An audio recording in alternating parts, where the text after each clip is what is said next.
It was a really sad day, a really sad Friday for me. In a few minutes, I will see that my life has turned into a mess that I will not be able to control. The only thing to do at this point was to wait and see if the expected shit actually happened. However, I will not become a weak slug who will grieve and feel sorry for himself. No, I never forgot what my old sergeant taught me a long time ago. Attack is the best defense. My only choice is to fight to at least save my honor, even if many other things go to hell. Yesterday, I received some information that gave me enough time to be well prepared for the upcoming events. That's why I was sitting in my friend's black Peugeot 307, parked in a secluded corner of the motel parking lot. I'd been told my wife would be here this afternoon, and now I was nervously curious to see if her red Toyota Yaris would show up. She arrived, and within seconds, her real man pulled up behind her in his Rex BMW, which he parked next to my wife's car. He said a few words to her and went to the reception desk. I got out of the car, walked over to my wife's Toyota, opened the unlocked passenger side door, and sat down in the seat. My completely surprised wife screamed, Billy, what the hell are you doing here?" I handed her a brown envelope and said, "Nothing special, just divorce papers for my cheating and soon-to-be ex-wife. Have a great time, have sex with your noble, real man, and don't be shy, you can stay here forever." She started screaming, No, you are completely wrong, this is not what you think. Let me explain why I am here. I assure you it is not for any deception. I want a divorce, and I don't care if you're having sex with that worm who just ran off to get the key to the room in your love nest. Don't be shy, you can be his slut. Like I said, I don't give a fuck. It was obvious that my once loving wife was expecting this day to be a much more romantic affair with her clearly aroused noble lover because she began to cry loudly. At that moment, her so-called real man was returning waving his room key, and when he saw Rebecca crying and still sitting in her car, he opened the door on her side and asked, "Who the hell is he? And what did he do to you?" While he was saying this, I got out of the car, took a small plastic bottle out of my pocket, and running up to him, I heard her son, "He is my husband, and he is going to divorce me because of the two of us. I'll beat that stupid idea out of that damn bastard." When the lover turned to me, I aimed at his face, squeezed out the bottle with a mixture of water and shampoo, and the resulting stream of water hit him in the face, blinding his eyes and making him scream in anger. While he was temporarily out of action, it was time for my second weapon, a dart with 3 prongs soldered to the tip. I quickly stepped behind him, then swung my right hand sharply and drove the dart through his pants and underwear, deep into his left buttock. Thanks to the barbed tip, it remained stuck and could not be pulled out without surgery. On the whole, my actions were successful, so I left apparently unsuccessful lovers. He had shampoo in his eyes, a dart in his ass, and he swore like an old dock worker. My cheating wife was still sitting and crying loudly in her chair. I walked to my car and left the motel parking lot without further problems. Whatever happens later this Friday, one thing is for sure, these lovers will not be in the mood for romantic sex. In my humble opinion, the main reason for our unhappiness is Rebecca's mother. Although she is not green, does not have a tail, and does not spit fire, she should still be considered a truly hostile dragon who never missed any chance to be a pain in my ass. It started from our first meeting. I was invited to dinner at Rebecca's house. It was more of a cross-examination than a pleasant dinner. After a lot of questions, Dragon said that she didn't like my name because Billy was an E-name, and she didn't like people with E-names. Upper-class families never gave their children such names, e.g. Billy, Kenny, Ronnie, Molly, Nellie, Cindy, etc. Thank you for this, I thought. I was surprised when both Rebecca and her apparently spineless, sloppy father remained silent while the dragon humiliated me. She continued by saying that Swenson is a typical farmer's name from the days when a son took his father's name along with son at the end of the surname. She then continued by saying that she expected something better for Rebecca since her second daughter, Natalie, was about to marry a fine man from a noble family. I'd heard enough, stood up and said, "Wasn't this guy's father a bastard in some distant branch of this family? What about him being an unemployed parasite on the welfare system? Before anyone could answer, I continued, "Will you come with me, Rebecca?" To my great surprise, Rebecca came with me, and we left what I thought was the dragon's nest. I had known Natalie's boyfriend Alexander since school and wasn't surprised that he, with his con artist skills, had made Rebecca's weird mother think he was God's gift to Natalie. It's none of my business, and why should I care anyway?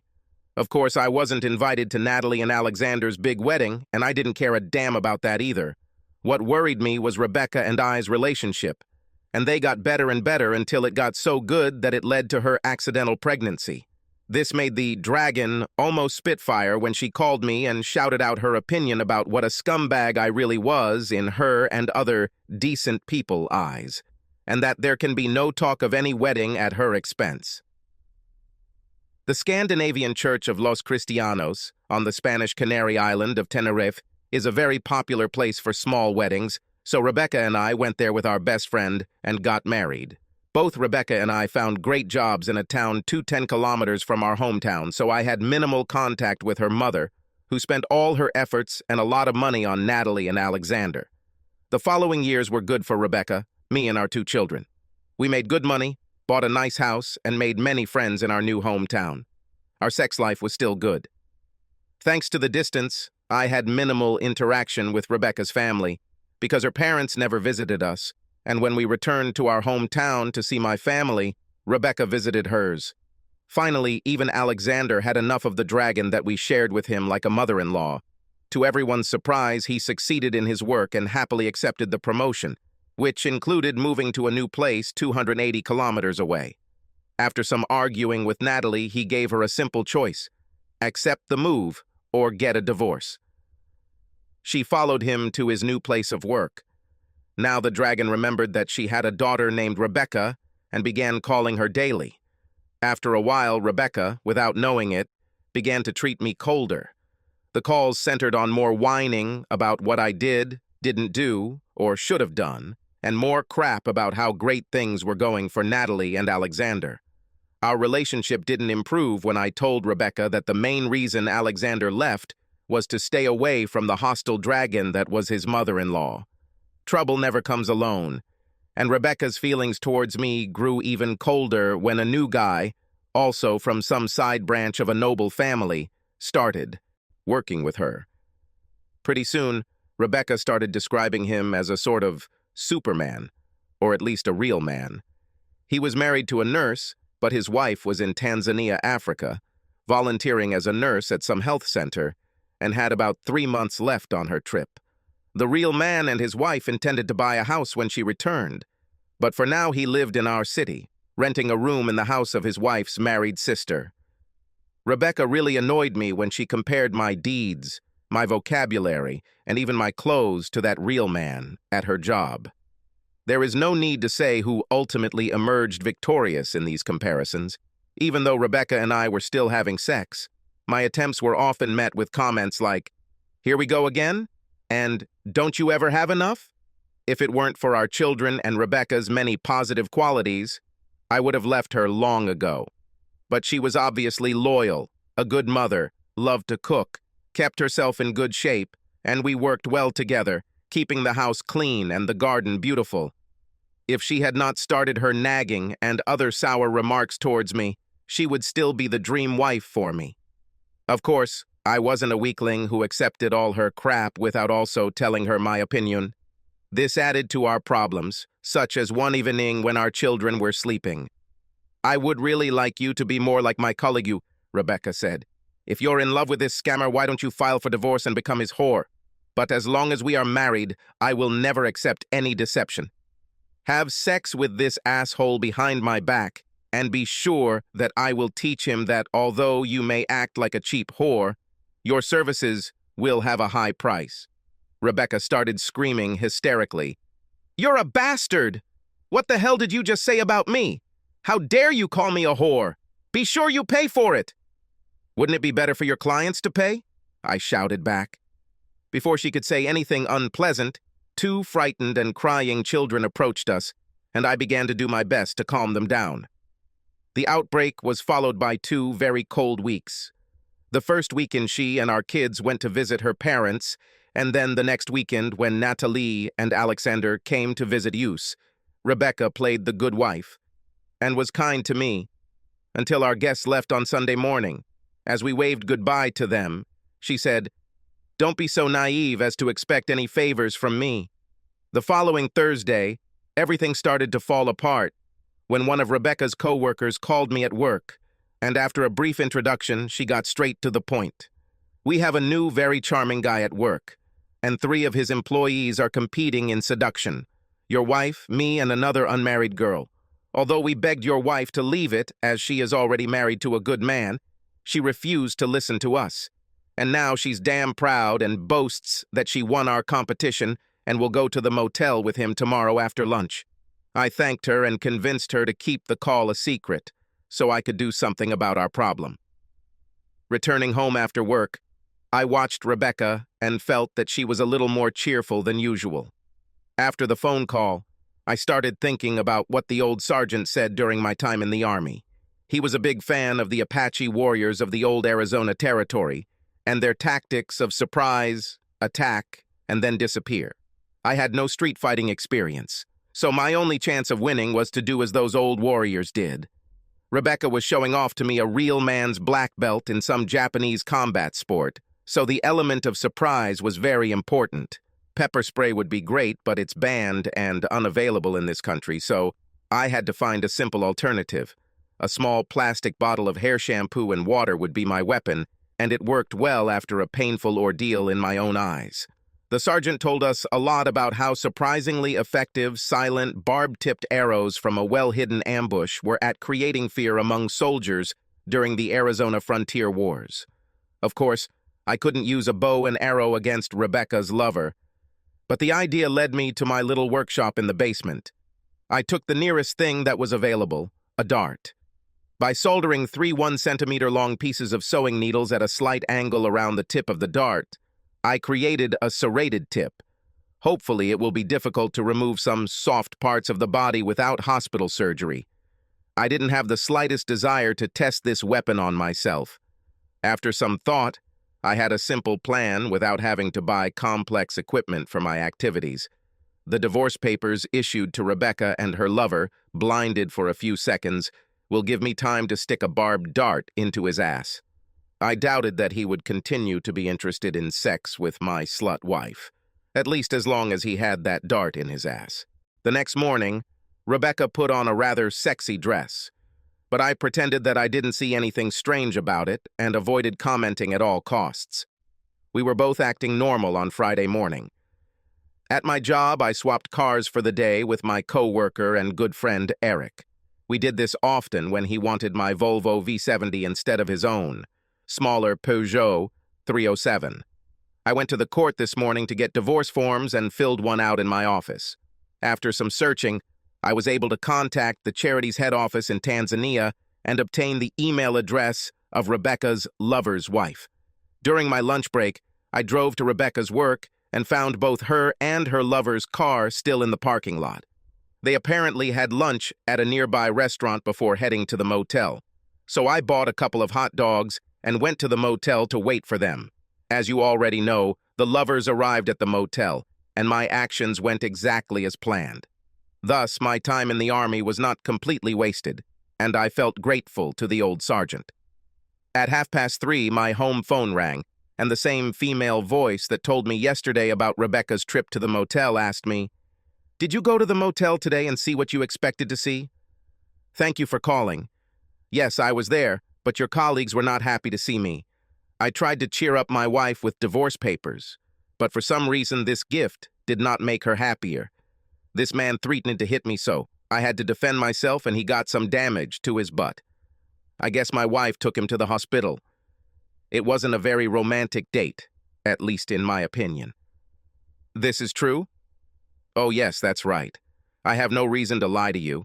My wife is not at home yet, but don't be shy. Call her on her mobile and ask. Of course, I can't guarantee that she will tell you the whole truth." She then, whoever she was, thanked me and asked for Rebecca's cell phone number, which I gave her. I hope they had a nice chat. After that, I sent an email to the wife of the real man in Africa and explained the whole situation. Rebecca returned home by 4 o'clock, and it was clear that she was not at all happy. She looked at me intently and said, "We need to talk, and do this now. Immediately. It's not a problem for me. You and your lover got what you wanted, and you must have been completely crazy if you expected me to be like a slug, enduring the humiliation that you and your so-called real man intended to give me.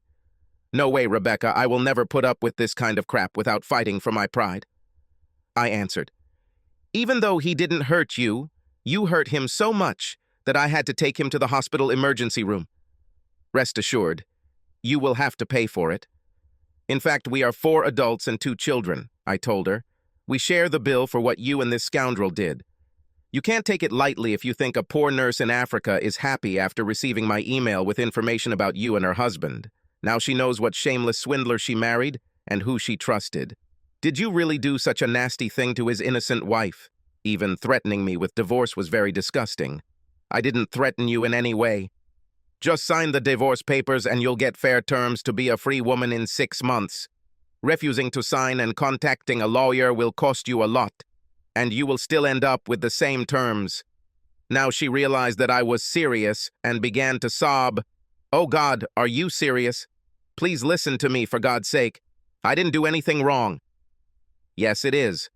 By joining your weak-minded mother's vendetta against me for no real reason, just because I don't have an upper-class name. You allowed her to convince you to be an annoying bitch to me. You're in love with a co-worker who you consider to be your boss in all matters, based on what she's always told me. And then I found out that you were competing with 2 single co-workers to get a date with this so-called real man. When you won that stupid game, you left work early today and went to the motel to claim your prize, which meant you deceived me and wanted to have sex with a married man. You know my opinion about cheating, so there can be no doubt about these consequences. I haven't cheated on you. Not today or ever before. That's for sure, and you are the only man I love. Have you forgotten that we have 2 children? But what about them? Our children are the only reason your grumpy ass wasn't kicked out a long time ago. I hear every day about all my shortcomings, in your mother's opinion and in your own opinion, about how damn worthless I am compared to that creeping freak, a real man that you won, met in a motel and, apparently, loved. I'm humiliated by your attempt at deception and fed up with all the other crap you always throw at me." After some time, she realized that the games were over, and we began to negotiate a divorce. Rebecca signed the papers after I agreed that we should both continue to live in our home and not see anyone else for those 6 months until the divorce was final. Over the past 6 weeks, following my actions to thwart Rebecca's attempted deception, strange things happened in the family. The fact is that the situation began to improve and relationships became better. I discovered a good wife, a very good wife indeed. Rebecca has turned into a completely different woman who has apparently forgotten how worthless I was just a few weeks ago. Rebecca and I are polite to each other and do much more together now than we did a few months before our problems came to light. Of course, we don't share a bed or bedroom anymore. Honestly, I don't miss the quick favors she gave me in those few months leading up to her cheating attempt. It sounds stupid, but I believe her when she says she's never had sex with her real man. The motel date was supposed to be the beginning of their love story with a little sex every now and then. The real man's wife demanded that he come to Tanzania to work for free at a relief camp until her own contract expired. He went there to save his marriage, and his wife sent me an email saying he was doing well and that she had forgiven him. She even begged me to forgive Rebecca, but I don't know what to do, because we still have at least 20 weeks to think about it before our divorce is finalized. However, it will be interesting to see if Rebecca is serious about her good wife mission and how long she can continue it.